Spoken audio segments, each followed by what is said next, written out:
He is one Pro Bowl running back about to switch teams while staying in the same state. What young NFC West receiver should you be looking to move before the weekend? And where should Cole Kmet go in FFPC rookie drafts? Plus, the 2019 FFPC 1250 number 15 Dynasty champion Scott Brodkorb joins us to help make sense of what rookie drafts will look like this season after this weekend's NFL draft and more. We've got a great show for you. Dave Gerzak is here. I'm Eric Balkman. Stick around. Your 2020 NFL Draft Preview episode of the High Stakes Fantasy Football Hour starts now. Let's begin now. New cologne on, feeling so good, change the color to my phone. Orange Kool-Aid, go good with Patron. No, hell no.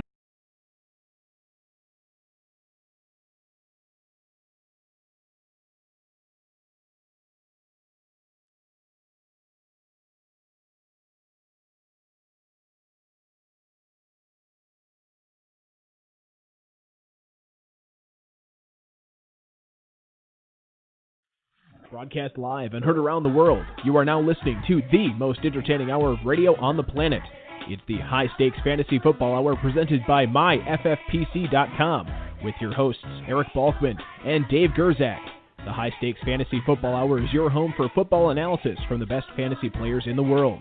And now, because no one else was available, here are Eric Balkman and Dave Gerzak. Cause I'm still above ground, that's the reason I pray. Got my car cleaned up, now I'm ready to play. Make a call to the sticks, say I'm headed that way. Heard my cousin cooking out, I gotta give me a play.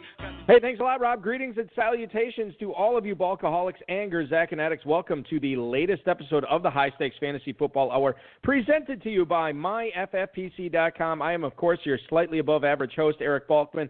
My co-host is the patron saint of fantasy football, the Dizzle, Dave Gerzak. Tonight, it is our annual NFL Draft Preview show, as things are going to get on, about 22 hours or so, roughly. We're going to break down our rookie running back tiers. We're going to welcome in Scott Brodkorb, the 2019 FFPC 1250 number 15 Dynasty winner, to talk rookies, including Antonio Gibson, J.K. Dobbins, and a bunch more, all on tonight's episode. First of all, I'll give a shout out to the chat room. We're popping in there tonight. I know it's a Wednesday show, so we don't always get the lively bunch that we do on Fridays, but we got a couple of longtime listeners in there, Wasp Guy and Bourbon City Ballers. Thanks for tuning in live tonight. If you guys have any questions, post them in there. You can also connect with us on Twitter at HSFF Hour, at Eric Balkman, at David Gerzak. On Facebook, it's facebook.com/HSFF Hour. Give us a ring, 347-426-3682. That's 347-GAME-OBA if you want to call and chat with us tonight. HighStakesFantasyFootball@gmail.com is where our producer and mutual friend Rob and our audio engineer and my best friend Bryce will be checking. We'll try to get to as many emails as we can before the NFL draft commences tomorrow. That'll be coming up in the fantasy feedback segment later on in the show. Dave, I don't know about you. I know with everything going on right now, it's a little crazy. It's weird that we've been craving this NFL draft for forever, and it doesn't seem like it's already tomorrow. Like, we're less than 24 hours, we're going to go, and it seems like it's coming up quick. Yeah, it really is. Actually, just came right up on you. Yeah. It's pretty cool. It's bizarre. It's good. We're excited, and this should be a fun fantasy draft this year too, because the draft is what it's lacking for in tight ends and defenders. It's very rich in wide receivers and running backs. So certainly rookie drafts will take on a special meaning. And if you want to jump in to any of the Dynasty startups we have available, you are out of luck unless you wait till after the NFL draft. We have plenty of FFPC Dynasty startups going up. I don't think we have any going on Friday. We have some going on Saturday, right? I'm pretty sure we do. I forgot. You can look it up, but I'm pretty sure we do. In any event, I know we do on Saturday. I forgot if we still have one Friday. Oh, okay. We have a 77 possibly. Okay, so there you have the opportunity to jump in there. MyFFPC.com. There's a 77 Friday with 10 spots left. There you go. So you can jump in on that draft during the draft if you want. And don't forget that we also have some best ball slim action going on there. The main event early birds going on, and special announcement this week about the 2020 Football Guys Players Championship. It is a $500,000 grand prize, a $3.1 million prize pool. The early bird promotion is live right now. So when you register your team prior to June 30th and then you draft it prior to July 15th, you get a free $35 FFPC team credit to your account. Did we cap that at 3? Can you get up to 3 on that again this year?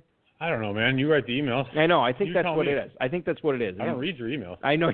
I know you don't. I actually texted you tonight. I'm like, oh, are we doing a show tonight? And I forgot that I previewed the email that you wrote, but I didn't preview the bottom of the email. I just previewed the... Yeah, normally I put the show a little bit higher. Today I bounced it down because of the, wanted to make sure that everybody's aware of that Football Guys announcement. People are scooping up teams, and that's going to launch on Sunday. Football Guys Players Championship with its earliest start ever. You can draft teams already on Sunday. I know Kern was in the chat today. He says that he's already in on that. I'll be commissioning some of those drafts, and it's going to be fun. It's going to be exciting. We're going to find out where all these rookies are going to land this weekend, and you can apply all that knowledge to the Football Guys Players Championship. Those will be some wild drafts. They will be wild, for sure. Yeah. And it's going to be a little bit different because the only thing we've had to go on so far has been the FFPC Best Ball, but now we're going to get these 20-round managed drafts, which always change the ADP. Mm-hmm. We're going to have landing spots for rookies, which is going to change the ADP as well. And we're going to get into that tonight. I want to thank Football Guys, Roto World, and Rob for tonight's rundown. Let's talk about the big news of the week. The Tampa Bay Buccaneers, yes, the New England Patriots South, have acquired Rob Gronkowski from New England in exchange for a fourth-round pick, according to Adam Schefter on Twitter. New England's also sending a seventh-rounder to Tampa. Rob Gronkowski, I believe, turns 31 next month. He already passed his physical, and we found out kind of just out of nowhere that he had a desire to return to the NFL, and seemingly hours later, he was traded to New England. He was pretty battered in his career there for the Patriots, and he didn't look all that great in 2018. However, in 13 games, he got 47 catches for 682 yards and 3 touchdowns. In the AFC Championship game in the Super Bowl, he combined for 12 for 166. He has 15.1 yards per catch. It led all active tight ends with at least 100 career catches, and he was the security blanket for the GOAT. You would think that Gronk, after what he said this week, letting his body sort of refresh and heal, he should be ready to go, but he does have O.J. Howard and Cameron Brate at the tight end position down there, not to mention Mike Evans and Chris Godwin. So, Dave, let's talk about this, break this down as best we can. Rob Gronkowski is a Buccaneer catching passes from Tom Brady. Is he a top 10 tight end in your eyes now? No, I don't think he will finish the top 10 tight end. Okay, so you would not be drafting him as such either, right? Obviously. Not at this very moment, no. Okay. Is it because of the injuries that you think is going to hold him back, or are you worried about the year off? Injuries, the year off. He is 31. He's still, this is assuming Howard and Brate stick around. I know he's going to be one of the primary targets. And then he has to deal with Godwin, has to deal with Evans. The offense doesn't generally feature tight ends. There's a lot of downside over there. And plus, I don't think you're going to get a lot of Gronk discount because of the name. The hype of Gronk. So I don't know. I'm a little leery on it. I'm just guessing he'll be kind of overdrafted, but it's who knows. He's been drafted in 19 drafts so far since the announcement, as high, Dave, as the 5'11". Going for Rob Gronkowski in one of the FFPC best balls that has already taken place. That's not terribly high, really. No, not for Gronk. In that case, I guess I'd probably look at him because 5'11" is not really super high. He does have some downside. This is over the last 7 days. I'd be curious to see where he's going to go. We're going to broadcast those 150 Classics next Friday. I'll be very curious to see how he goes in there. Yeah, Meyer will tell us what the ADP is. Exactly. Well, Revelations will set it, as we know. But we're going to find out even sooner than that because on Sunday when the Football Guys Players Championship drafts go off, we're going to see some real ADP on Rob Gronkowski of where he's going there. So certainly something to make sure that we're following. All right, so let's talk about the other tight ends in O.J. Howard and Cameron Brate. Now, the Buccaneers are towing the company line saying, hey, we're happy to have all three of these guys here. We're not going to move these guys unless our doors are blown off or what have you. Apparently, the asking price, according to several pundits, has been a second-round pick in exchange for O.J. Howard. That's ridiculous. Well, that's what the Buccaneers are asking. I don't think they're going to get that. I think a third is even a little high. Yeah, because he doesn't have much. You're going to have to pay him soon, right? Yeah, I guess, and he still hasn't done much in the NFL, and a fourth would be maybe reasonable, I guess. I think this is a contract year for him, so you would be looking at acquiring the guy, and then if he does good, then you got to pay him a lot, and if he doesn't do good, what are you giving up a draft pick for? Yeah, exactly. There's not a lot of upside. You know what I was looking at today? I was actually surprised. O.J. Howard was on, and I don't know the snap counts, but he was on the field like almost as a 3-to-2 ratio compared to Cameron Brate. So even though the Bucs paid Cameron Brate this offseason, O.J. Howard dwarfed him in snaps this past year. And if you have Howard out there with Gronkowski and Evans and Godwin, along with Brady throwing to him, I mean, my goodness, this is a juggernaut of an offense. Are you worried about Evans or Godwin's numbers suffering now with the addition of Gronk? Yeah, it's possible that they're going to be spread out a bit more. I mean, if Gronk has a good year, he could have 12 touchdowns if you're looking at the optimistic side. So that definitely is taking touchdowns away from Godwin and Evans. I think I'm just going to look at it right now. In FFPC best balls, Mike Evans is going on average at the 302. Chris Godwin right in front of him at the 210. I think that those are probably going to slip a little bit. Chris Godwin is. I mean, I was talking about this when you draft a guy that high, you're eliminating a lot of the value that you get from him. And when it comes to Godwin, he was crazy good last year. Is he going to be that good this year again, with Evans potentially bouncing back, with Gronkowski down there, even with Brady throwing to him? I'm not sure. And remember, a lot of the numbers that Godwin and Evans put up last year was because Tampa was trailing or in shootouts. Are they going to be in as many shootouts with Tom Brady? I mean, that front seven for Tampa is really, really talented. The secondary is not the greatest. But in any event, the Buccaneers defense should be good. I question whether they're going to put up those video game stats that they put up last year. Not much to say about New England. I mean, if they get O.J. Howard, we'll talk about it. I hate dealing in what if, so we won't deal with that on the show. But O.J. Howard is a name that you should be watching this weekend for the potential of him being moved to a different team. If I was a team like the Bears, I'd be looking at, instead of trading for Howard, I'd be interested in trading for Brate and trying to get him for like a fifth or something maybe. Well, and he's got the big contract now, so it's not that big. No, Cameron Brate. Well, I'm going to look it up right now because as I remember it, I think we thought it was big for being a timeshare tight end. Yeah, maybe that's what it was. Like 6-year, $40 million.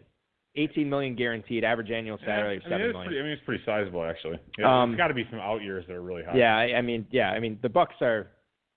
It's not like they've been making great decisions over the past few years, but I'm sure that the brain trust down there has given them ways out of that contract. All right, let's keep it with Buccaneers, sort of. ESPN's Jacina Anderson said Tampa is not expected to be a player for Leonard Fournette in a trade. Now, the Buccaneers have already said they're looking for a pass-catching back in the draft, so sell Ronald Jones while you can, because in about 48 hours, he's not going to have the dynasty value he has right now. Or maybe he already doesn't. Maybe nobody's buying on it. Leonard Fournette caught a lot of passes last year, but the efficiency was not great. And it seems like in a year when there's some pretty good depth at running back in the draft, Dave, I can't imagine the Jaguars are going to be successful in trading Fournette. What does this do for Raekwon Armstead for you? Is he status quo? Do you think Fournette gets moved? How do you sort of assess the running back situation for the Jags? I mean, I give Armstead like a 4% chance of emerging as the number one guy there. Either they keep him and Fournette's the starter, or they draft a running back. I mean, I guess technically Armstead could take the position. So maybe it's 8% or something. Still low. What was he, a fifth-round pick? He's not a super talented back. No, he's not. So I think he had a good speed score, if I recall correctly. But I mean, he did. All you've been doing is parking him on your dynasty bench and praying and getting pretty much not much out of him. Yeah. God has not answered my Armstead prayers in Carrington yet. Hey, Brandon Cooks just went 20th. Yeah, so in the studio right now, Dave and I have the 2014 NFL Draft first round, and the Saints have just drafted Brandon Cooks. 16 picks behind Sammy Watkins and 13 picks behind Mike Evans. Yeah. And who was the other receiver? Odell Beckham. He went at 12. 12 that year, yeah. And 10 picks behind Ebron. How about that, Bryce? Yeah, exactly. So getting back to the Fournette situation, Dave, I wanted this to be a kind of a dynasty show tonight, but it's turning into at least best ball at the top of the show. Leonard Fournette right now, maybe he gets moved, maybe he doesn't, but we know the rumors are out there, so we kind of know what the Jags think about him. 209 is running back 14. Does that seem too high for him, or does that seem about right? Given the uncertainty, it is a bit high. Although if someone trades for him, they're going to start him. He's also on a contract year, I think. Yes, isn't he? that is correct. Yeah. He is going right behind Austin Eckler and Kenyon Drake, right ahead of Jonathan Taylor and Todd Gurley there at the end of the second round. That is what's going on with Leonard Fournette. There's a lot of question marks in that area. Yeah, that's true. Which think about weird because it used to be the like second the round. third and fourth round. Yeah, I know. I almost feel like the second round you should be looking at wide receiver after taking running back. If you have an early pick, running back early, then a couple wide receivers, and then you can fart around with your crummier running backs with flaws in the 5th and 6th. Question from the chat room. Waskai, Clyde Edwards-Helaire to New England. He means Tampa. And, what's interesting about that is audio engineer Bryce and I were actually talking today separately. And we both said that Jonathan Taylor was the big rumored running back to be going to the Buccaneers. I don't know if Tampa would necessarily trust him in pass pro to pick up any blitzes to keep him off of Tom Brady, but there's heavy rumors of Taylor being the guy going to Tampa. Edwards-Helaire, I think, would make a lot of sense because you don't have to take him in the 2nd, and Tampa needs offensive line help. They should be drafting a tackle at 14. They should be looking for more offensive line help even in the 2nd round. So I think 3rd round, Edwards-Helaire, that makes a lot of sense as far as I'm concerned. All right, let's do one more thing. No, let's not. Let's get to our guest. I want to get to our guest tonight. He's going to drive the train tonight. Let's welcome in right now. He's played fantasy football for 15 years and started at the high-stakes level with his first Dynasty team in 2016. Currently, he has Dynasty teams at the 1250 and 500 levels in the FFPC. He actually started playing best ball this year along with a $1,000 Victory Point Cash League. He has been purchasing the 3-pack in the Football Guys Players Championship for the last 7 years, and he says he enjoys competing in the different formats and will look to add more teams and formats going forward.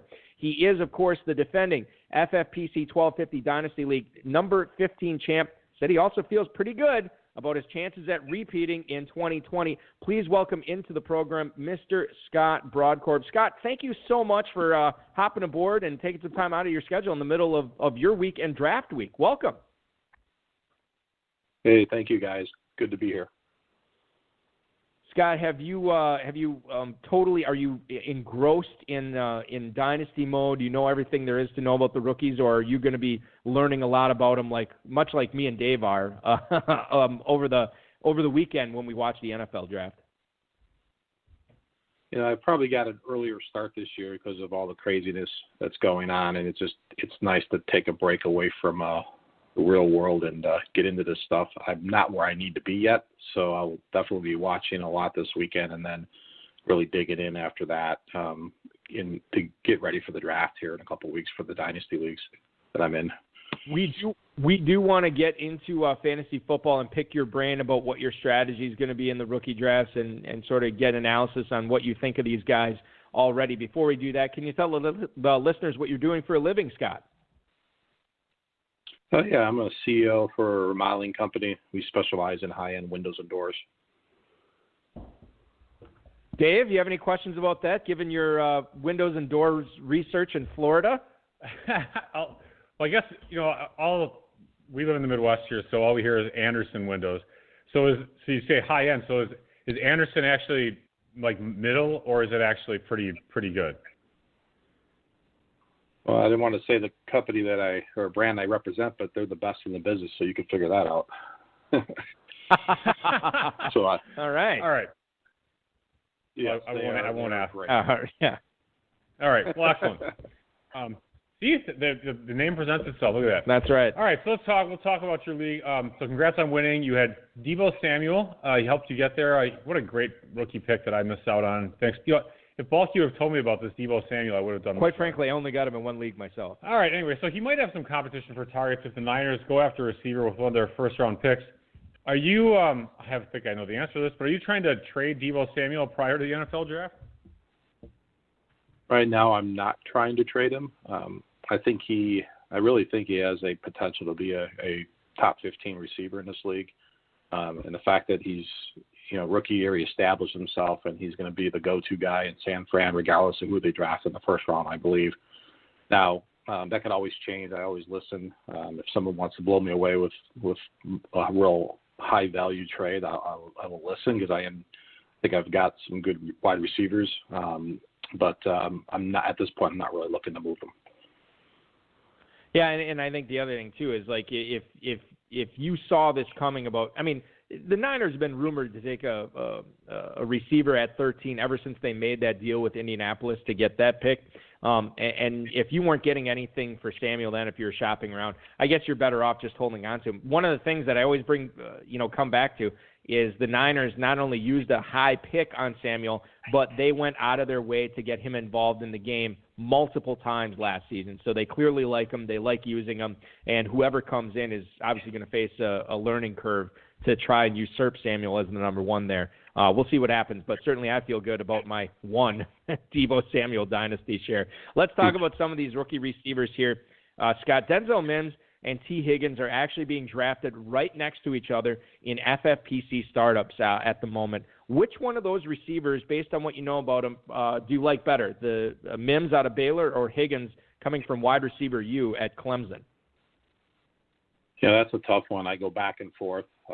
I think they're very similar. I think Mims has a higher ceiling, but he's a little bit more of a risky player. But I don't know. I would, if I had if Higgins drops to me and I have to take him, I would definitely take him. But let's say he goes and then Mims is still there and I got the next pick, I would take him. They're interchangeable to me. I think you could take either one. I do think, though, Mims has a higher ceiling potentially. So the thing that I worry about with Higgins is he's kind of a long strider, and long striders, when you get into to the professional level, when they're trying to cut and turn on a dime, which the great ones always do, I always worry about Higgins' ability to do that. I'm not worried necessarily about Mims. I think you're right. I think he's a little bit more raw, but he definitely represents the higher upside as far as the wide receiver position is go. What about the running backs, Dave? Running backs. Let's talk about DeAndre Swift and Jonathan Taylor, who was mentioned earlier on the show. What about J.K. Dobbins? Is there anything you like or don't like about his game? All three of them I think are great. So I should be able to land one of the three in one of my team's drafts, and I would be happy with any of those three running backs. I'm a big Michigan fan, so the only thing I don't like about Dobbins is he's a Buckeye or ex-Buckeye. But he's just he's a physical back. He makes people miss. Grinder. He can do it all. Maybe the only downside to his game is he doesn't have that elite speed, but he's got enough speed to break away, I think, and not get caught. So any three of those running backs, I'd be happy to have, and I think Dobbins could possibly be the best of the three. He has that potential. I really like him. Scott, if we're gonna for this next question, let's just assume all three of them go either in the first or second round. Do you view all three of those guys as three-down guys then right away as rookies, where not only do dynasty owners need to sit up and pay attention, but redraft owners as well, as far as what their expectations should be in 2020 for these guys? I think it's kind of similar to the last question with T. Higgins and Mims. The other part of this is where they get drafted, and depending on what team they go to and where they fit in. I think Dobbins and Swift have more pass catching experience, but I really like Taylor. Just the beast. But I think it really at that point when I like all three of these guys pretty much the same, or they're in the same category, then it goes to where they land, what team, what kind of offense, the supporting cast, what the team's offense is like. So that's what I'll be waiting to see.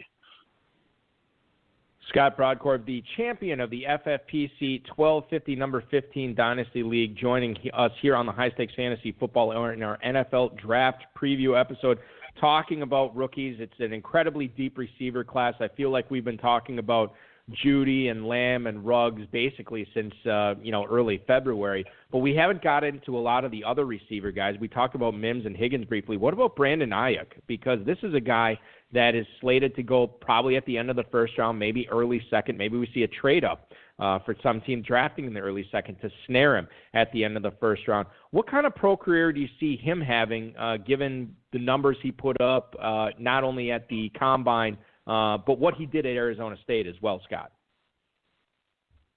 Yeah, I think he has a lot of upside. You look at his career and you read back, he doesn't have a ton of experience at wide receiver in a big college program. So what I like about it is he's a late bloomer and just coming on at the right time.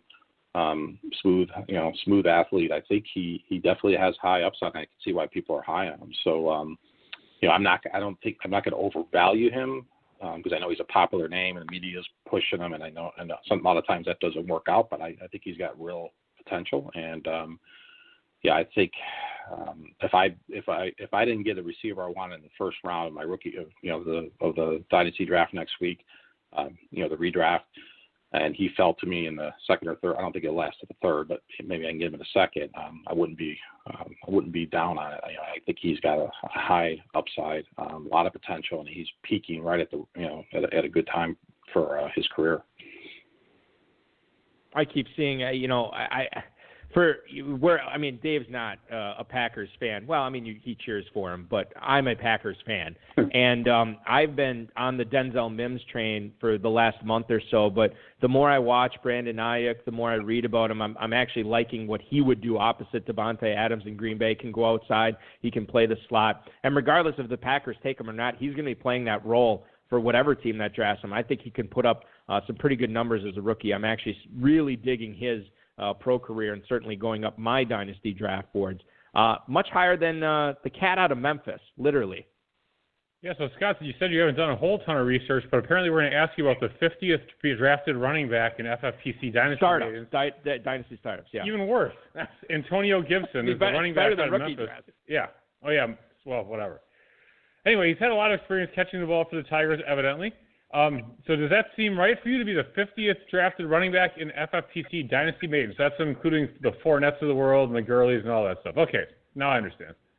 All right, so go ahead. What do you think? So I didn't see him play a lot in college, but in my research that I started, he was one of those guys that popped up in the various areas as a sleeper, good athlete. I think 50 and what you just described, that format is probably too early. In a maiden dynasty draft, is that what you're saying? Yeah. Yep. Running back 50 in a dynasty maiden, going at the 1207 right now. Yeah, I don't know. It's if you really like the guy, he's athletic, you can take a flyer on him, because if he does convert, if they do put him in a running back position in the NFL and he can catch the ball and he's got speed, he could end up being something. So he's one of those guys that I would look at and say, hey, look, if you got a spot on your bench, like I'm trying to win my league again this year, I feel I'm in a position to repeat. And I might have a spot for him just to sit there. I don't need him if I have the depth, but if I don't have the depth and I'm trying to win my league, I might probably go for someone different. But if you could stash him for a year or two, I think he definitely has a skill set that could be really interesting. One of the things I will say about Gibson, the head coach that was at Memphis the last few years, Mike Norvell, is now the head coach at Florida State. And one of the things that Norvell did at Memphis when he was there, he recruited guys that were sort of running back wide receiver tweeners. Sometimes he'd line them up in the backfield. Sometimes he'd put them in the slot. Sometimes he'd split them out wide. So a lot of these guys that have come out of Memphis over the last half decade have pass-catching chops. Darrell Henderson was one, who the Rams obviously traded up for. Jury's still out on him, although it's not looking exceptional right now, but we'll see what happens this year. The other guy that put up a lot of numbers for Memphis is Tony Pollard, and you don't have to look very far among FFPC high-stakes players to find a lot of fans of Tony Pollard. And if Elliott were to go down, I think Pollard would be a very interesting fantasy prospect. And the guy that could be next in line is Antonio Gibson, the running back out of Memphis. So he is going, as I said, in FFPC startups, he's in a running back glut there in the 12th round. He's going right behind Chase Edmonds, James White, and Keyshawn Vaughn.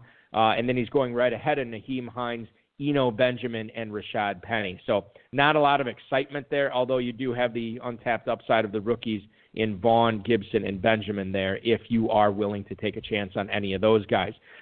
You, Scott, have the 105 in your FFPC 500 number 33 Dynasty League. So you'll be picking fifth in the first round right now if you don't trade the pick. We don't know landing spots, obviously, that's going to change everything within the next 24 to 48 hours. Who are you hoping right now falls to you at that spot as the fifth player that you'd be able to select in your Dynasty draft in that league? So based on how my team's constructed, and plus this year's draft, I feel it's really deep at wide receiver. I think we all know that. I think you have to grab one of those 3 elite running backs. So I'm hoping either one of them fall to me. Like I said, I could take any of the 3, but it'd be tough to pass on CeeDee Lamb if he's there too. I really like him. I think he's going to be a stud in the NFL. But it's such a deep wide receiver draft. I'm probably going to go running back, assuming one of them are there, and not worry about it. Hopefully it's the one that lands in the best spot to start and get volume right away. But again, I have to do some serious thinking if CeeDee Lamb's there, just because I really like his what he brings to the table for his career, for NFL career, potential career. Yeah, right now CeeDee Lamb is my number 1 receiver for sure over Judy and Ruggs. Let me ask you this. This is another question coming from Wash Guy in the chat. He wants to know your thoughts on Cam Akers. Now, I'm going to recuse myself from this conversation because my love for Cam Akers on this program and throughout his collegiate career at Florida State knows no bounds. So I won't say that he is awesome and that I love him and that I will be targeting him in my rookie draft. Scott, I want to get your thoughts on Cam Akers as far as how good of a pro you think he is and where he should land up in rookie drafts, or where you think he's going to go in the NFL draft. Yeah, I really like him. Florida State puts out some great athletes, some good, diverse running backs. It's been hasn't been a really good environment in Florida State recently. It's been probably tough on a prospect like that, and he's held himself pretty well. I think he's going to have a good career. He's very athletic. I think he could be a really good player to draft if you can get him. Probably, I'm guessing, depending what draft, like in my redraft, I'm expecting him to probably go in the mid to latter part of the first round, probably the latter part of the first round. But if he falls to the second round and early, you could pick him up. I would definitely take him. I think he's going to have a good career. And that's the great thing about Akers is regardless of landing spot, I think he's going to be part of a committee year 1. It's just going to matter is he going to be the heavier part or is he going to be the lighter part of it? There's still fantasy value there, Dave. Where's he being projected to go? I agree with Scott. I think he's going to go to the mid to latter part of the first round. If he slips to the second, you got to grab him. But I think mid to latter part of the first round for rookie drafts. For NFL drafts, yeah, in the NFL, it's kind of. I mean, I've seen people say he's going to be a mid-second round pick. I've seen people say he's going to drop to the end of the third. So who knows? Okay, so day 2, pretty much. Day 2, yes. Interesting. So speaking of players that were not drafted on day 2, how about Stephon Diggs? He was, I think, a 5th-round pick, Balky. I'm going to look that up right now. He was drafted pretty late, but he was super productive in college, and he's now going to hopefully be super productive on the Buffalo Bills. What do you think about Stephon Diggs? He's on on that same team here in the 533 league. I thought it was when they traded him, I didn't like it. I just don't think he'll get the volume in Buffalo that he did in Minnesota. I do like Josh Allen as a fantasy quarterback because of his rushing and getting in the end zone with his legs. I'm still not convinced he's the passer or the volume passer that is in Minnesota. What's his name? I always forget his name. Cousins. Quarterback. Cousins, thank you. So I think he's lost value in my book, being traded from Minnesota to Buffalo. Now he's still going to be a very good receiver, but I have him now as what I consider as a solid number 2. I don't see him as a number 1 anymore. I got Brown in Buffalo, cold weather. I could see that team being up a lot and grinding games out, running the ball. So I just don't see him getting the volume he did in Minnesota.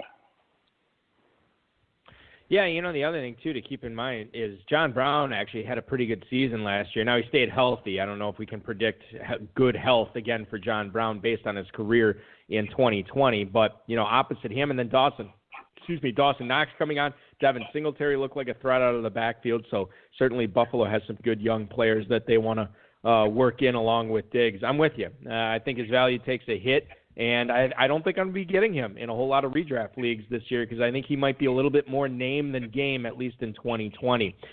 Scott Brodkorb is joining us tonight. He is the champion of the 1250 number 15 FFPC Dynasty League. A couple of emails here I want to get to from listeners, Scott. One that came in today from Tony in Rockford, Illinois.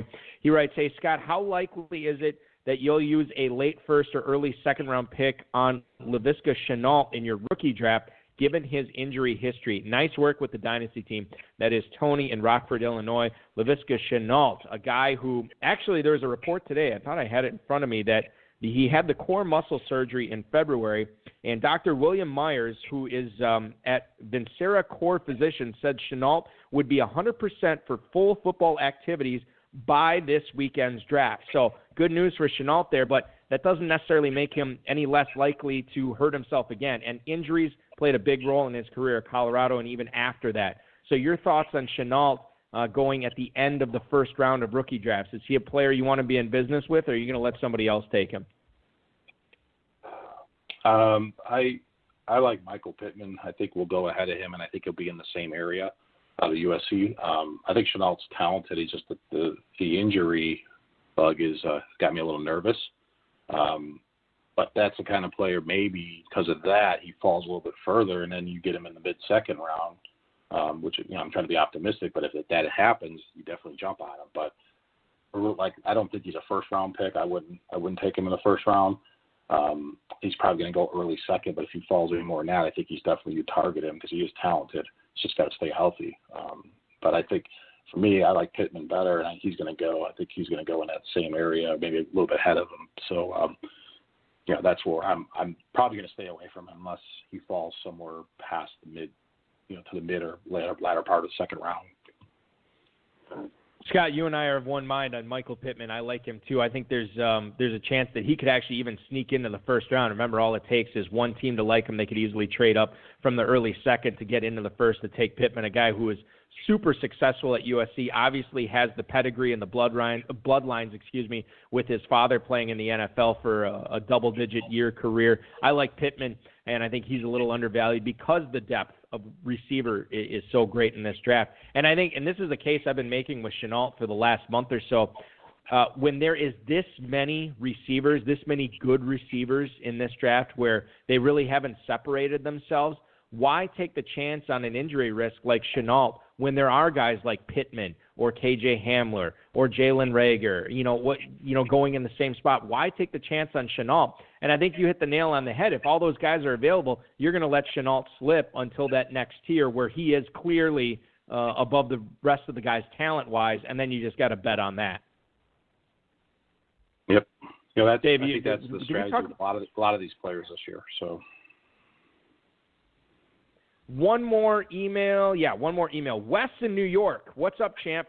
Whose production is... Oh, this is more of a veteran question here. What's up, champ? Whose production is going to be most hurt by Emmanuel Sanders' addition to the Saints' passing attack? That is Wes in New York. Yeah, we haven't talked about Emmanuel Sanders a whole lot. He joins New Orleans. I think Tre'Quan Smith is clearly out of the picture there now. But you still have Jared Cook. You still have Michael Thomas, Alvin Kamara, obviously all catching passes in New Orleans. Who's going to be hurt most by Sanders' addition, in your opinion, Scott, to that passing offense with Drew Brees at the helm? I got Michael Thomas in my 1250 league, so I'm going to say no one's going to get hurt because Michael Thomas is the best receiver in the league, and Brees is just going to keep throwing to him.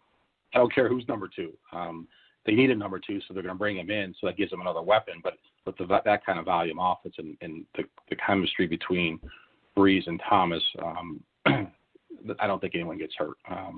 If anything, it takes some pressure off of Thomas to free up him a little bit more. But it's such a high volume, great offense for me. It's been great to have Thomas, and I just think he just keeps rolling. I'm not worried about it.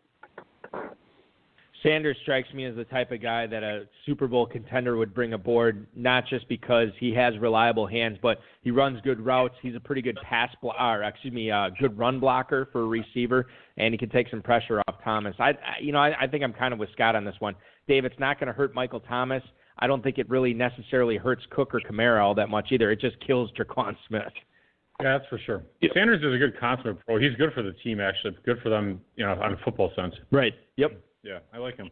One final question before we let Scott go get ready for the NFL draft, Dave. All right. We are looking for a player that you are going to be trying to avoid in Dynasty rookie drafts, and then your sleeper that you're going to be looking to target in rounds 3 or 4. So we always write these down and use these for our own stuff. That's right. I think you already you already brought the one name, Chenault. I'm really, because of the injury, he's tempting to take. He's one of those guys that you really want to take him, but with the injury bug, and I don't want to jump on him too early. So the only way I would take someone like him is if he really fell, and that goes for anyone that's in that category. You just don't want to reach for him. So that's how I usually, if I'm going to draft someone earlier, I try to look for people that are, I guess I can count on. The injury bug is something that always concerns me. And then, character players, people that if getting in trouble, I try not to overextend for them. I usually devalue them by maybe a round where other people have them. And again, if they fell to me in that round, I would take them. So, low character players or injury bug players, I try to avoid. Person I don't know if this would be a reach or I'm hoping to fall, but I mean, he could go earlier because in this format, as you guys know, it's 1.5 points for tight ends. So they have a lot of value. I really like the kid out of Notre Dame, the tight end there, Cole Kmet. I'm actually hoping my Bears get him. But depending on where he lands, I'm kind of hoping he'll be there for me in the third round at that 1.5 points per reception. It's good to have a strong tight end in this league or two of them. And I think he's someone that has high potential. So I'm targeting him in that round. Maybe I got to see Hamler play live against by Wolverines. That guy is just unbelievable speed. Assuming he's healthy and he can get off the ball, there's probably not a better long ball or burner in the draft. So KJ Hamler is another one that I've got on my radar too if he falls to the third round. Let me ask you this one final question here for you, Scott. Now that I know that you're a Michigan fan, one of the guys that has come up a few times on this show as well as the RotoViz High Stakes Lowdown for rookies. And I know Doug Widener, who, everybody's probably gotten a chance to listen to it, so I'm not spoiling it now. Doug Widener, who's won a lot of FFPC Dynasty Leagues, said that one of the receivers that we should watch out for is Donovan Peoples-Jones. And I look at him not only from a receiving aspect, but the guy looked pretty dangerous returning kicks for Michigan over the last few years. A guy who was one of the top, if not the top recruit at the wide receiver position when he came to Michigan. How good of a career do you think he will have in the NFL? How does his game translate to the pro level? Yeah, I like it. I think Peoples-Jones is extremely talented. He's got some strength and size. He's a great athlete. I was always expecting him to do more at Michigan. So he's got to step up his game, but he has I think he has the upside to be a really good number two, maybe a number one someday. But if you can get him in the third round, I think it's a good pick. With the NFL's first ever virtual draft set to take place tomorrow night, I can only hope that it goes as smoothly and as well as the appearance of Scott Brodkorb on the High Stakes Fantasy Football Hour tonight. Thank you so much, Scott, for hopping aboard. Really good knowledge from you tonight. I know I learned some stuff, and I have to adjust my rookie ranks, as it were, after our conversation. Best of luck to you in all your, not only just your Dynasty leagues, but your redraft leagues, Football Guys leagues as well. And continued success, my man. We'll talk again soon. Thanks so much for hopping aboard. Yeah, thanks for having me on the call, and good luck in everyone's drafts coming up, and take care of yourselves. Thank you. Stay healthy, my friend. That is Scott Brodkorb, the 1250 number 15 Dynasty champ in the FFPC last year, also runs the 500 number 33 team. Interesting stuff from his aspects point of view tonight on a lot of receivers. I was talking to Leo Kiper Jr., my cohort, on my afternoon show, and I just keep saying after the top three receivers, and you could probably even include those guys, it is such a glut of talent where not a lot of those guys, maybe outside of CeeDee Lamb, that's the one exception I'll make, they're so talented, Dave. From the guys that are going in the mid-first round to the guys that will be going at the end of the second, I think that having these late first, early second-round picks in rookie drafts are going to be pretty valuable this year. Yeah, I totally agree with you, actually.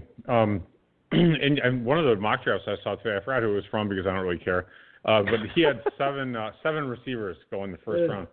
So that was pretty nuts, actually. And one running back. So that's, you almost never get quite that many. Usually it's like 2 and 2 or 2 and 1 or something like that. I want to say it's either FanDuel or Caesars. They set the how many quarterbacks to be taken, what's the over-under for this pick or whatever. Right. And then they set the over-under on receivers being taken in the first round at 5.5. And I think the over was paying less than the under at this point. No, so it's minus money probably in the over. Yeah, exactly. People are hitting the over. And obviously you have the big four, with Lamb, Judy, Ruggs, and Jefferson. And then after that, who knows? Mm-hmm. You could have Mims, you could have Higgins. We talked about Pittman, Hamler, Rager. And it goes on. And that's not even talking about the running backs either, which we should probably get to the emails. One other quick thing before we get to the emails tonight, because I know we have some Dynasty questions in there. I just want to hit this because – with the Gronk news, there was another player that's trying to make a comeback. I don't know if you saw this. Josina Anderson, I think I had the report. Yeah. Percy Harvin apparently ready to return to the NFL, Dave. He is at 185 pounds right now, has not played since November of 2016. I think he turns 32 this upcoming season. Had to retire because of the migraines and other injuries. But Aldon Smith came back pretty good. We'll see what Rob Gronkowski does. Let's analyze this in a two-step process. Number one, Harvin, does he register anywhere for you on rookie drafts right now? At this moment in time, no. No. Okay. Maybe there's one league where I have a 7-round rookie draft, so 7th round maybe. All right. So Harvin in FFPC best balls, would you be taking a chance in him on the 27th? He's not on a team or anything. No. No, he's not. Not even on a no. Okay. Rob Gronkowski. Rookie drafts. What would you be doing if he's a free agent in your rookie/free agent draft? Which actually is a good question. There's going to be a lot of leagues where he's just out there. Right. Is he a first-round pick? Not for me. Even if I'm in win now mode, I would not take Gronk in the first. So if he's going in let's assume the late 5th is kind of where he's going to end up as far as redraft mode, right? Yep. I would say mid to late 2nd because you're drafting him as those are FFPC drafts. You're drafting him as kind of the top, like the 10th or 11th best tight end probably in that neighborhood for this year. Yep. You're going to get him for, let's assume 1 year and maybe one more or 2 more. He actually could end up having a late career resurgence because, guys like Tony Gonzalez, Hall of Fame caliber players can play longer. So Gronk could play like 4 more years. Maybe he just hated Belichick. Maybe. Although I will say, not likely, but it's possible. In 2018, oh, by the way, did you see the tweet that Brady put out? No. He had a conch shell, and he blew it, and it was like calling Gronk. And then all of a sudden Gronk comes running through the forest into Brady's backyard and says, "I'm a little late, but Gronk reporting for duty." It was cool. All right, so anyway, Gronk didn't look like he had anything left to me at the end of 2018. No, he didn't. He looked battered. He looked like he had given his body to the game of football, and now he's like 15 pounds lower than what he was playing at. I'm not sure if that's a good or a bad thing. Can't be that. When you're 30, what is he, 30? He'll be 32 in May. That's, you're getting to an age where you can put on 15 pounds pretty, quickly enough. He'll be but it's a good weight. He'll be fine. Yeah, okay. He can put on 15 pounds of muscle pretty easy. That comes back too. Like if you've had muscle and he drops it, he can bring that back pretty quickly. Now the other thing to keep in mind, Dave. Yes. Rob Gronkowski is the WWE 24/7 title belt holder, and this is something that has come up on the interwebs and Twitter.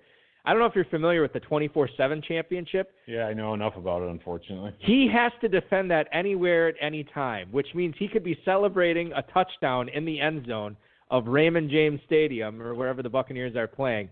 And, Coco Beware can come out and throw him down and pin him in the end zone and lose the title belt.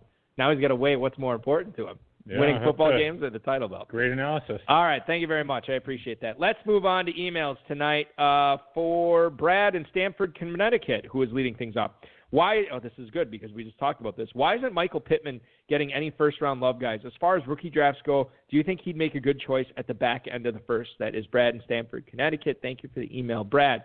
Michael Pittman, Dave, I know he caught over 100 balls for USC last year. I think he was over 1,300 yards. And like 10 or 11 touchdowns, too. There was a good article on ESPN about Pittman because, he's in California, and he says it's been like months since he's caught a football from a live human. obviously he's working with the jugs machine, but there's only so much he can do out there with, the shelter at home and or the safer at home thing. And Pittman is a guy, he's got the size, he's got the strength, he's pretty fast. He put up good numbers at USC. And, the other thing to keep in mind, too, is something I mentioned when we were talking about Scott, is his dad played in the NFL as a pretty good pass catcher for like 11 years. I think there's a lot to like about Michael Pittman, and if he's out there at the end of your rookie draft, regardless of where he ends up, at the end of your first round of your rookie draft, I think you seriously got to consider him and scoop him up. Yeah, I really like his size. He's 6'4", 223, and he had a sub-7 second three-cone drill, which is really pretty solid for someone that size. There's even some talk that he could be a big slot type guy, so he could do that possibly. I wonder, does he have big arms like the other Michael Pittman? Remember, he had the huge pythons. He did, and I think Pittman is pretty muscular too. The junior Pittman is pretty muscular as well. You guys are doing curls all the time. Yeah. I always laughed at Pittman because he was like had the biggest arms. He did, and one of the things that was in that article, when Pittman was like a sophomore or junior in high school, his dad, because he was always training, his Michael Pittman's brother, I can't remember his name, it's like Micah Pittman, is a sophomore receiver for Oregon right now. And they trained together with their father. And Michael Pittman Sr. told Michael Pittman Jr. when he was like a sophomore, he's like, look, you got to give up this running back dream. You're not going to be able to play because you want to play running back like his dad. He's like, too tall? You're too tall. Mm-hmm. You're going to have to play receiver. And I guess plus it's better anyway. And it broke his heart. He's like, I wanted to play running back, but then he trained for receiver then on, and then put up some pretty good numbers at USC. Oh, that's great. Yeah, he has a good career. I like him quite a bit. I think he is. I like him better than Chenault. I think that's a good comparison that Scott brought up. I like him better than Hamler. These undersized receivers, sometimes the eye test is good enough for me. And who's going to be more successful? Well, KJ Hamler, for instance, Jalen Reagor, guys who are going to be going at. I don't even think either of those guys are 6 foot tall. They're like 5'11", 200. And Hamler's super fast. Obviously, Reagor's fast too. But sometimes how fast is super fast? Like 4.3 something? Hamler was in like a 4.38, 4.39, something like that. I mean, that's when you're Reagor is not that fast. When you're 5'11", 200 or 6 foot 195, that's like just an average size. I mean, that's what's his name, Marquise Lee in this 2014 draft. He just got drafted not long ago, or he's going to be drafted. We're still in the first round. So the second he goes in the second, he's just an average size guy, and that's just kind of a dime a dozen thing. Getting those big, strong guys, that's tough. You don't get a lot of players like that. Yeah, no, that's true. And I think when you have a guy who is that big and that fast and put up those numbers at SC, I'm like, what's not to like at this point? I mean, it's difficult we're picking at nits to try to find flaws in his game. So I like Pittman. I'll give my co-host for my afternoon show on local radio, Leo Kiper Jr., has been talking about Michael Pittman since November, and he thinks that'd be a good fit for the Packers, too. I'd be on board with that. Let's continue the receiver questionnaire here. Jamie in Garfield Heights, Ohio. Hey, Odell and Jarvis, how likely is it that Justin Jefferson will be the best receiver from this class? Enjoy the draft. That is Jamie in Garfield Heights, Ohio. So Jefferson is the consensus number 4 receiver behind, in no particular order, Judy, Lamb, and Ruggs. I don't think it's likely, but I think it is possible. Jefferson has decent size, decent speed, huge college production, played outside, played inside, did both of them pretty well. And when you look at the raw, like what he's going to put up fantasy-wise, he may never be the guy, Dave, that has a 115 catch for 1,500 yard and 13 touchdown season, but I think he could be like a consistent 90, 1,200, 10 touchdown guy for 4 or 5 years of his career. I really like Justin Jefferson. So was his production inflated by the quarterback or vice versa? Well, this is the LSU question that we're having to ask for every Tiger this year, be it Burrow, Edwards-Helaire, Jefferson. I know the question. Thaddeus That's Moss. why I asked the question. Well, What's I don't know. That's the answer. I don't think there's any way to know until we get these guys on a pro football field where they're not this juggernaut of an offense. For me, I think, well, in Jamar Chase, who would have been a first-round pick had he come out this year for LSU, I don't even think he was eligible, but he put up massive numbers for the Tigers again this year. Jefferson, I think, I'd like to know his market share numbers, but I don't have that in front of me because my website, I don't know what's going on with it. No, sorry. Yeah, I don't know what it is. Well, I can here. Let's do this here. I think I can spend all day looking at it. I'm not gonna bring it up. I'm not gonna spend that much time bringing it up. But there was, if I remember, for the 15-0 LSU Tigers last year, there was a trio of receivers, and that all caught well over 1,000 yards last year. I have it now in front of me. You have Jefferson had 1,540, 111 catches for 1,540 and 18 touchdowns. right. That is some sick numbers. Having said that, I know the team also. Jamar Chase, the other guy, had 84 catches for 1,780 yards and 20 touchdowns, which is flat out sick. That is 21.2 yards per catch. Jefferson obviously was more targeted, 111 for 1,540. Terrence Marshall was the other guy, 46 catches, 671 yards, and 13 touchdowns. So the 1,540 is impressive, but Burrow threw for 5,671 yards. That's a 27% market share based on yards. 18 touchdowns, but Burrow threw for 60. Yeah. So that's a 30% market share. Those aren't bad numbers. I mean, it's solid for sure, but it's not. Like Des Bryant when he came out, he had like a 50% market share, and that that does matter. That he was dominating. But when you have other talented players too, then the market share can drop. Right. Just like Odell Beckham and Landry, that does happen. So for you, based on all this, I think that you are in agreement with me that Jefferson is the number 4, and the chances of him being the number 1 receiver in this class, possible, probably not likely. He's an intriguing player to me. I honestly have not done enough research on him to really be where you're at. I have to watch him more, and I guess I'll see where he goes. If he goes in the first round, that it helps. I mean, draft position is the most important predictor of everything. So I can easily look at my rankings after the draft, and they might be kind of similar to the draft itself, but they're not going to be the same. Right, yeah. All right, moving on. Scott in York, Nebraska. High stakes guys. I know this will all change on Thursday or Friday, but where does the drop-off happen for you guys for your running back tiers this season? That is Scott in York, Nebraska. All right, so I think I have been pretty clear on this. The quote-unquote big 3 that we talked about tonight, Taylor, Swift, Dobbins, in no particular order. Then I think there's 2 more guys, Edwards-Helaire and Akers. And then after that, Dave, I don't really know how much I want to be in business with running backs after that. Then you get into the Zach Mosses of the world, the Keshawn Vaughns of the world, players like that. There's just too many warts. So for me, I think that it's after 5, and I'm not going to be going too crazy after that. Actually, Kern Reeve in the chat wants us to compare Zach Moss and A.J. Dillon, and because of this, I haven't really analyzed running backs after that because I don't have any interest in them. A.J. Dillon, to me, reminds me a lot of remember William Green from Boston College many years ago, Dave? Just like a Michael Turner, like a poor man's Michael Turner, a Lendale White, just a plotter. I know he put up some sick combine stats. I'm just not all that intrigued with what he's going to do at the NFL level.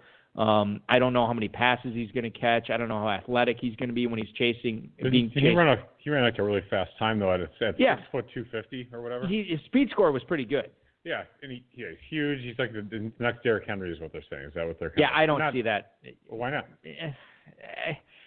Henry was unbelievable at Alabama. I did not see the jaw-dropping plays from A.J. Dillon. Oh, that's a good point.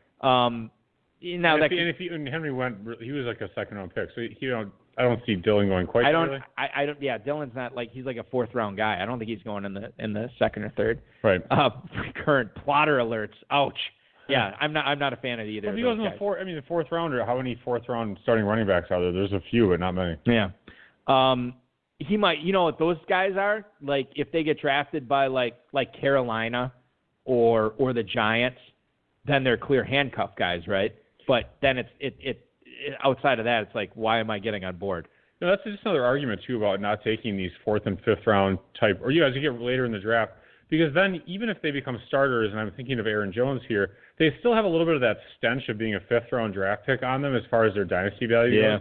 So even Aaron Jones, he had a really great season last year. He's emerged and he's a starting running back.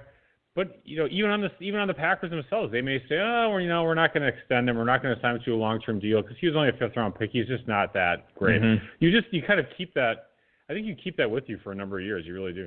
I can't remember who said this. Matt Waldman and Sigmund Bloom, the football guys, they quote this, and I don't think it's their saying. It's somebody else said that.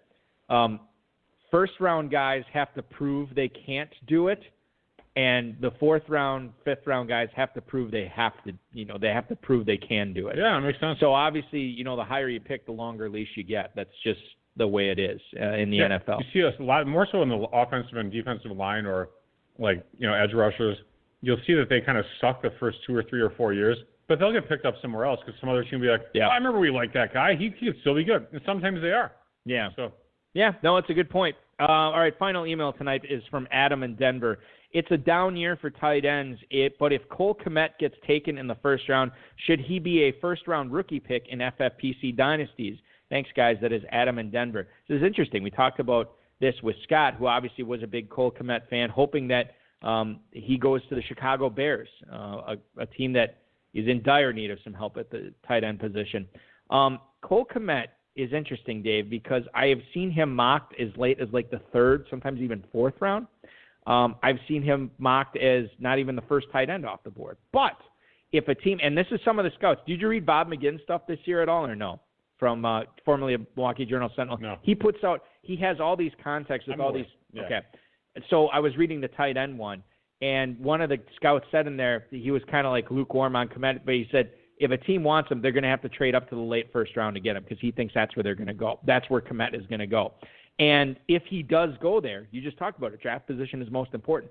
Kmet goes in the first round. It's got to be a first-round FFPC rookie draft pick, right? Yeah, I would agree with that at that point. And maybe he doesn't go in the mid-first round, but certainly in the late first because any team that drafts him at that spot is going to give him every opportunity. So even if you don't like the guy, if you get a hole at tight end and you're sitting at 111, 112, and he's out there, it would make a lot of sense to draft Cole Kmet and put him on your team. You got to take a look at him for sure, I would say. Do you have anything that you are super excited about to see in the NFL draft's opening round tomorrow? No, I'm just gonna, let the draft kind of, as they say, come to me or whatever. I'm just gonna sit back and watch it. Right.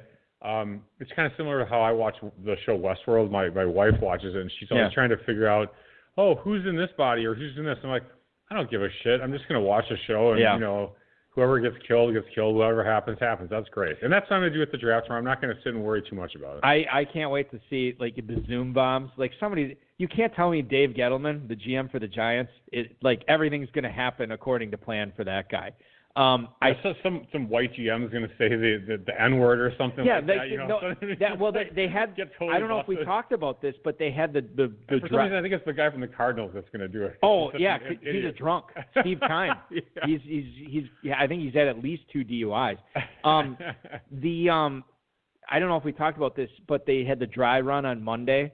And I guess for the first pick, there was a 2.5-minute delay for the Bengals to make their pick or whatever. That's why that's why you do the dry run. But I guess plenty of GMs, who are all in the same Zoom call, nobody was muting themselves.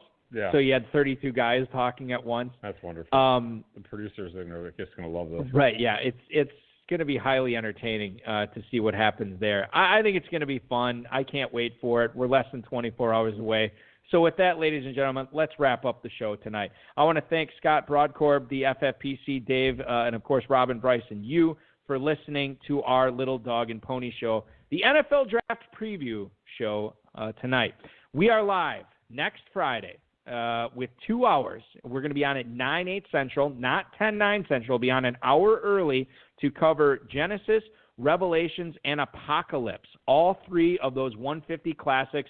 I counted today, Dave, nearly 24 former guests of this show will be in drafting action next Friday night, and we're going to bring it to you. What a star-studded lineup. It's good. It's insane. Kern Reeve, who's actually in the chat tonight, will be drafting then. That actually is a star-studded lineup. If Kern's there, then that's good. A two-packer will be in. Biplab is going to be drafting. True. All the 26ers, obviously, who have dominated Genesis, they'll be in action. I think Kevin O'Connor is going to be drafting in that. It's a who's who of FFPC players drafting in that 150. So we'll bring you that. Starting, I think we're going to go in order: Genesis, Revelations, and then Apocalypse. We might split it 40-40-40. I haven't really made up my mind on that, but what we're covering, Apocalypse. Yeah, because there's a lot of really good drafters in there. Is that the spillover league? We'll call that the spillover. But it was a spillover like 5 years ago, but now it's a thing. Year. It's a thing. It's a thing now. Okay. Like the second year, I think. Well, you know what's funny? I was looking at it today. We had an Armageddon League in 2014, which I think was the same thing, and then somehow you probably said to me, "Hey, Balky, what do we call that league? Armageddon?" I'm like, "No, it was Apocalypse," and then it got changed to Apocalypse after that. Whatever. So it's not important, but we will cover all three of those drafts. So that is what's going on. Did you say 40, 40, 40? That adds up to 120. Yeah, 120. Oh, great. Not percentage, minutes-wise, because we're going to go 2 hours. Yeah, sorry, I was not clear on that. We'll go 40, 40, 40%. It'll be perfect.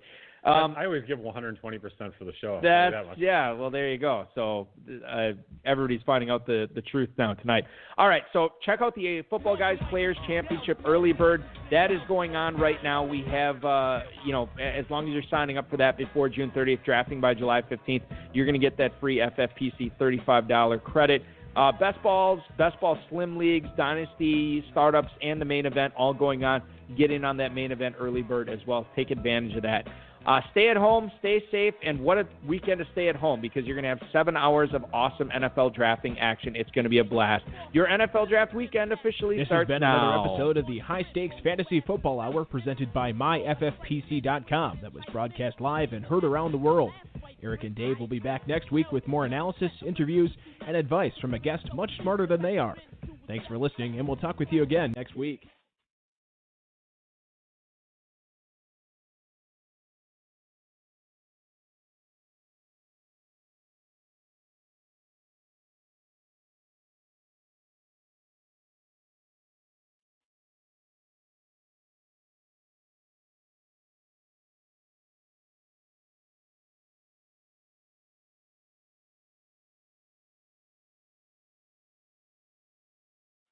I was telling Aaron, our coworker, about I got 5 on it board, and I was saying, some of these bets I make with you, even the day after I look at them, like, what was I thinking? It was so ridiculous. You somehow are doing well. No, but I was going to tell you this Mims one that we made last week. Will Denzel Mims be a first-round pick? Yeah.